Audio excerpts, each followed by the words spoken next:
મહીસાગર જિલ્લાના લુણાવાડા તાલુકાના દોલતપુરા ગામે આવેલ અજંતા એનર્જી પ્રાઇવેટ લિમિટેડના હાઇડ્રો પાવર પ્રોજેક્ટમાં 5 સપ્ટેમ્બર 2025ના રોજ ગંભીર દુર્ઘટના બની હતી. કડાણા ડેમમાંથી 3 લાખ ક્યુસેક પાણી મહીસાગર નદીમાં છોડવામાં આવ્યું હતું, જેના કારણે પ્રોજેક્ટના સંપમાં પાણીનું સ્તર અચાનક જ વધી ગયું.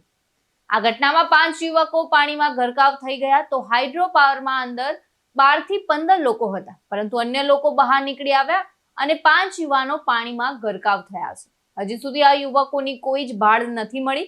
તો ગઈકાલે લુણાવાડા નગરપાલિકાની ફાયર ટીમ, એસડીઆરએફની ટીમ દ્વારા શોધખોળ હાથ ધરવામાં આવી હતી. મોડી રાત્રે એનડીઆરએફ ગાંધીનગરની ટીમ પણ અહીંયા પહોંચી હતી, જેમના દ્વારા પણ શોધખોળ હાથ ધરવામાં આવી. ગુમ થયેલા યુવકોના હજી સુધી કોઈ પણ પ્રકારની ભાળ મળી આવી નથી. આજે શોધખોળનો બીજો દિવસ છે, પરંતુ હજુ સુધી કોઈ પણ પ્રકારની ભાળ યુવકોની મળી નથી, જેને લઈને પરિવારજનોમાં પણ ચિંતા જોવા મળી રહી છે. તો દોલતપુરા ખાતે ચાલતા અજંતા પ્રાઇવેટ લિમિટેડ હાઇડ્રો પાવરમાં કામ કરતા બચી ગયેલા વ્યક્તિનું નિવેદન સામે આવ્યું છે. ચા પી આપવા ગયેલા વ્યક્તિ અલ્પેશ પટેલનો આબાદ બચાવ થયો હતો. બચી ગયેલા વ્યક્તિ અલ્પેશ પટેલે જણાવ્યું કે ગઈકાલે બપોરે 3 વાગે આ ઘટના બની હતી. એકાએક અંદાજિત 200 ફૂટ નીચે બ્લાસ્ટ થતા પાણી પ્લાન્ટમાં ઘૂસી ગયું હતું અને પ્લાન્ટમાં કામ કરતા અંદાજિત 15 થી વધુ લોકો અંદર હતા, જેમાંથી 10 વ્યક્તિઓ બહાર નીકળ્યા હતા અને હજુ 5ની શોધખોળ થઈ રહી છે. આજરોજ અહીંયા મહીસાગર જિલ્લામાં જે લુણાવાડા તાલુકા પોલીસ સ્ટેશન છે, દોલતપુરા ગામ પર એક અજંતા હાઇડ્રો પાવર પ્લાન્ટ આવેલો છે, જેની અંદર કોઈક અગમ્ય કારણોસર અચાનક એના સંપમાં પાણી ભરાઈ જવાને કારણે કેટલાક અહીંયા જે સ્થાનિક કાર્યકર્તાઓ છે એમના કહેવા મુજબ 4 થી 5 લોકો જે છે એ પાણીની અંદર ડૂબી ગયા છે. એ પ્રકારનો મેસેજ જે છે અમને મળતા તાત્કાલિક અહીંયા પોલીસની ટીમ, રેવન્યુ ટીમ, સાથે સાથે ફાયરની ટીમ અને એસડીઆરએફની ટીમ જે છે પહોંચી.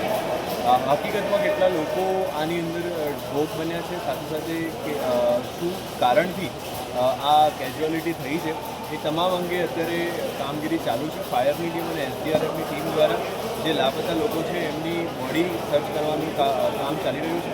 આ સિવાય આમાં જેટલા અન્ય લોકો કામ કરતા હતા અને જે લોકો બચી ગયા છે એમને 108ની ટીમ દ્વારા ઓલરેડી હોસ્પિટલ મોકલી દેવામાં આવે છે. ઘટના શું છે અને કયા કારણથી બની છે, કયા લેપ્સીસ રહી ગયા છે અને કેટલા લોકો આની અંદર ખરેખર ભોગ બન્યા છે, એ અંગે અત્યારે તપાસ ચાલુ છે. જેવું કંઈક અધિકૃત રીતે જાણવા મળશે એ પ્રમાણે. સર, લગભગ 2 વાગ્યાની ઘટના છે, તંત્રને કેમ લેટ જાણ થઈ? તંત્રને જે છે એ ટોટલ અરાઉન્ડ 4 વાગ્યા આસપાસ જાણ થઈ છે. ઇવન 108ને પણ 4 વાગે જાણ થઈ છે. જે લોકોને જ્યારે ખબર પડી તે પ્રમાણે એમને જાણ કરીને તાત્કાલિક પછી જે છે તંત્રની તમામ ટીમો અહીંયા પહોંચી.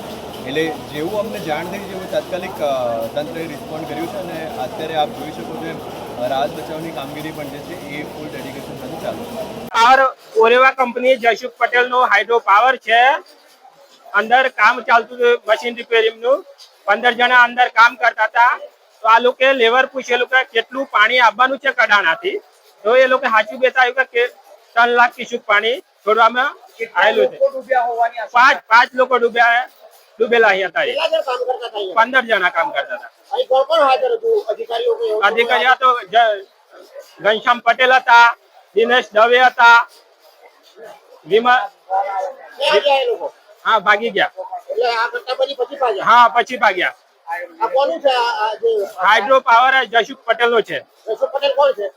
મોરબી બાજુના છે શેઠ.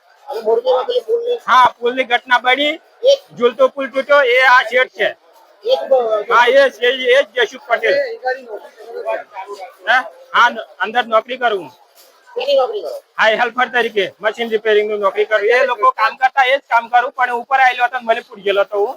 તો મલેપુર થી આવ્યો તો ઘટના બની ગયેલી હતી.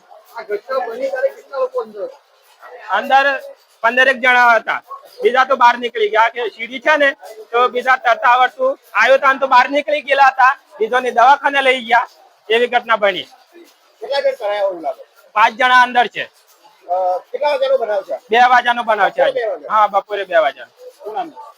માછી મનીષભાઈ રણછોડભાઈ.